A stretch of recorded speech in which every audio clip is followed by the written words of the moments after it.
Good morning. Welcome back to the Retirement Report. I'm Hank Parrott, your host. All right, we've been covering a lot when it comes to investing. I hope this is helpful. You know, sometimes it's like drinking from a fire hose, right? A lot of information coming at you at once.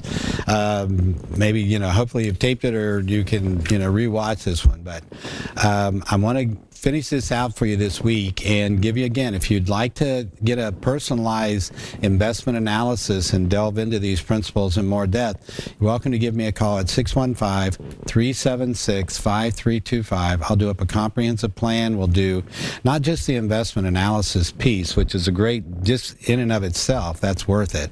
And of course, doesn't cost you anything, so what could be better? In addition, though, we talk about Social Security, the best time to take Social Security, how to minimize taxes on Social Security, Medicare, how to manage health care costs in retirement. If you're already retired, of course, we're talking about how to protect your money at the same time getting the income that you need and the growth. I mean, this is about, inflation. We got to stay ahead of inflation. To do that, we have to, find ways to invest to increase our returns to do that. We'll help you by determining what is a part of this planning to help you determine what the needed rate of return is to accomplish your goals and how to minimize risk in doing so. Tax planning, estate planning, it's all in there. If you like, 615-376-5325. When you call in, Tess will get your information. She'll send you out a checklist of things to bring to your appointment with me. And when you come in to see me, I'll give you a free copy of my book, 7 Steps to Financial Freedom in Retirement. Okay. Now, I'm going to jump right back in here. Dalbar. Dalbar is an independent research group, and they show here investor results from 1985 over this basically about 33-year period through 2018. Think about this for a second. I've been talking about the S&P 500 index, how if you just invested in that index alone, just that one fund as an example, you can get a Vanguard S&P 500 index mutual fund or exchange traded fund. And what do we see with that? Well, the S&P 500 index outperforms 90% of mutual funds out there. So what do we see? In fact, the average investor over this 33-year period, look at the return. 3.67 average percent return, average annual return for that average equity investor over the last 33 years compared to the S&P. It's like 1/3 of the result. They'd have got 3 times as much money had they just bought an S&P 500 index fund, as an example. Now let's look at to the right, the standard deviation. Okay, that's that risk measure. It's almost identical. In other words, it's not that they were playing it safe and didn't have as much volatility in their portfolio. They actually had as much risk or volatility and yet only got paid about 1/3 for that risk. This is one of those areas where we see the disconnect that people have, and why these myths we're talking about are so important to understand, and why it's also important to identify your own beliefs in how you can improve your results. Why do you think these returns are so low? The average holding period, this was that market timing, right? They were trying to market time, so their average holding period is 4 years. They get scared, they got out of the market. Then they would get back in the market.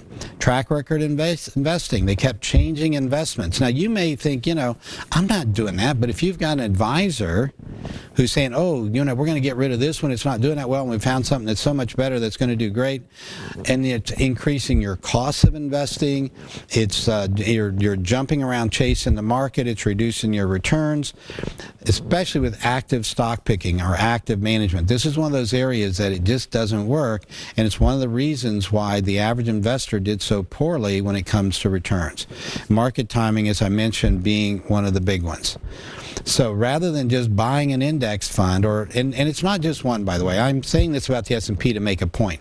So the S&P outperforms all these mutual funds. Guess what?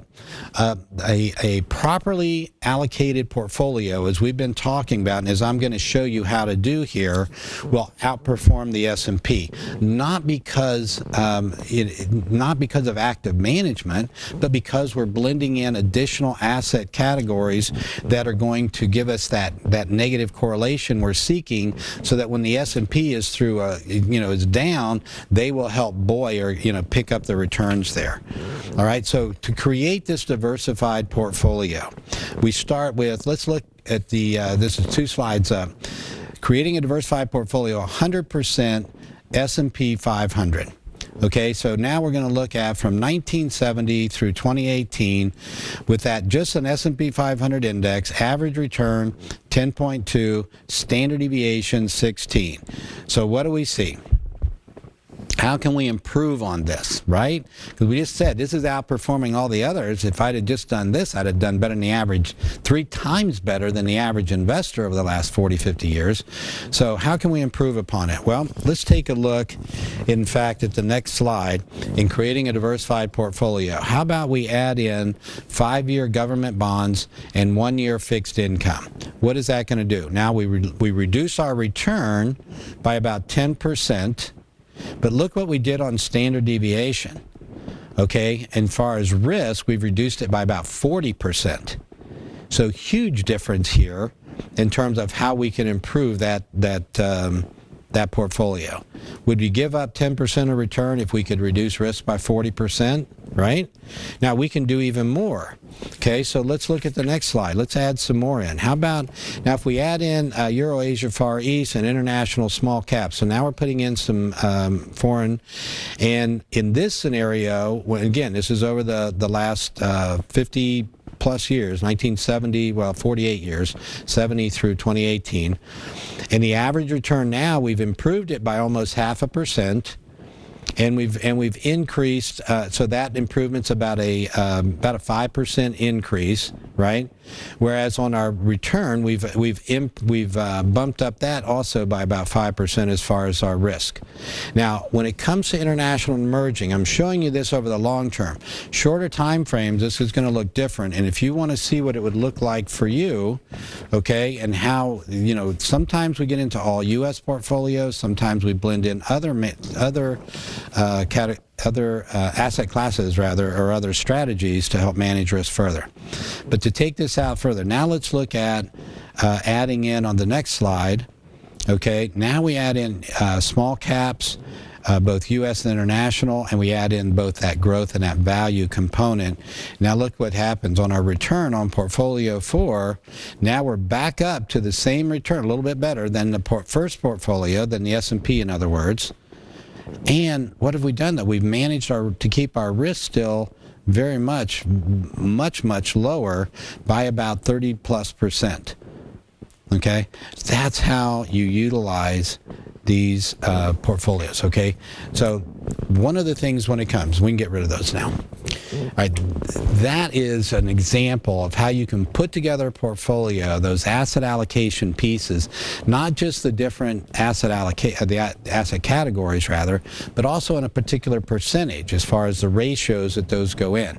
That's an example of how using negative correlation in a portfolio can help you get that S&P 500 return, but with a lot less risk or volatility. That's the whole basis of modern portfolio theory, is how we can manage risk while still getting that market return. When it comes to planning, it starts though with this. All right, that piece about investing, that's very, very important, of course. That's the financial engine that's going to drive our retirement plan. However, we have to have a plan. And we have to look at all those things. What do you have for income before retirement and in retirement? What will you have for income? How about your expenses? Are they going to change when you retire, or if you're already retired, have they changed? And will they change maybe further in life as we get older? Maybe our medical expenses go up as an example, or there are other areas that we're going to need money for. So are we planning for that? So we look at income, we look at expenses, we have to add in for inflation, right? We know the expenses are going to go up just because of inflation. And that can be a big difference over time. Think about it, if you need $100,000 today, all right, to cover your living expenses, what's that going to look like in 10 years' time? Okay, now you're going to need somewhere around $135,000 to $140,000 just to cover those same expenses, just to maintain your standard living and quality of life. So this is where this planning comes in again. Then we look at, of course, on that income, you got to pay taxes, right? Social Security benefits, you get those. Guess what? Yes, they're taxable, depending on how much income you make as to how much they're taxable. having a plan to help minimize taxes is a great way to keep more of that money in your pocket, right? Not just what you make, it's what you keep. So if we're making a lot, but we're paying out an inordinate amount of taxes, an exorbitant amount of taxes rather, then what's that going to do? That's going to reduce our net. So we want to make sure we manage taxes. The next piece is that on rate of return on your money. Okay, and determining first off, what is the needed rate of return? How much do you need to make on your money to accomplish your financial goals? So of course, to attain and maintain your standard of living, your quality of life, no matter how long you live. How much do you need to make? And then how can you do that with the least amount of risk or volatility? And then planning for other things that you add in there on that rate of return. Okay, we don't want a tremendous amount of volatility, especially not when we're taking income out. That's a great way to run out of money.